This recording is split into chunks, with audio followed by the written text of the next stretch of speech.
मोहम्मद के गुलाम का गुलाम। Subscribe our Islamic channel, Bazmi Mustafa.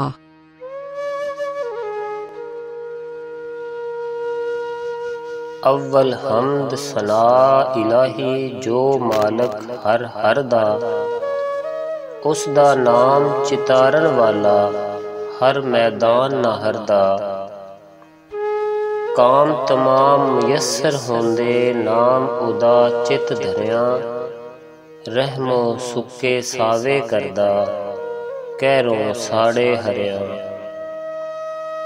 कुदरत थी जिस बाग बनाए जग संसार तमामी, रंग बरंगे बूटे लाए कुछ खासी कुछ आमी।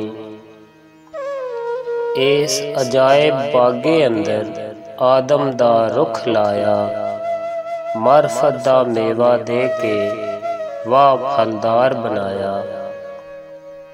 कुन ओदी नू कोई ना पहुंचा आकल बालग दाना, दर जिस दे सर सजदे सट्टे लोह कलम असमाना।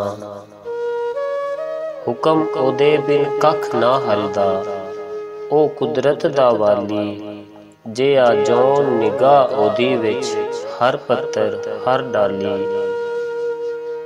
आप मकानो खाली उस थी कोई मकान न खाली, हर वेले हर चीज मुहम्मद रखदा नित संभाली। बादशाहां थी भीख मंगावे तख्त बहावे घाई, कुछ परवाह नहीं घर उस दे दायम बेपरवाही। हर दर तो दुरकारण होंदा जो उस दर थी मुड़िया, उसे दा उस शान वधाया जो उस पासे अड़िया। लुत्फ करेंदा करम कनिंदा हर दे काम संवारे, सब खलकत दा राखा ओह भेद पछाणे सारे। हर आजिज़ ते रहमत करदा करे कबूल दुआई, बिन मंगे लख दान दिवाए महरम दिल दा साईं। रहमत दामी पा खुदाया बाग सुका कर हरिया, बूटा आस उम्मीद मेरी दा कर दे मेवे भरिया।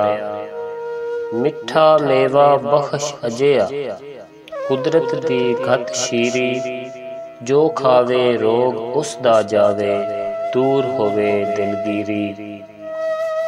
बाल चिराग इश्क दा मेरा रोशन कर दे सीना, दिल दे दीवे दी रुशनाई जावे विच ज़मीना।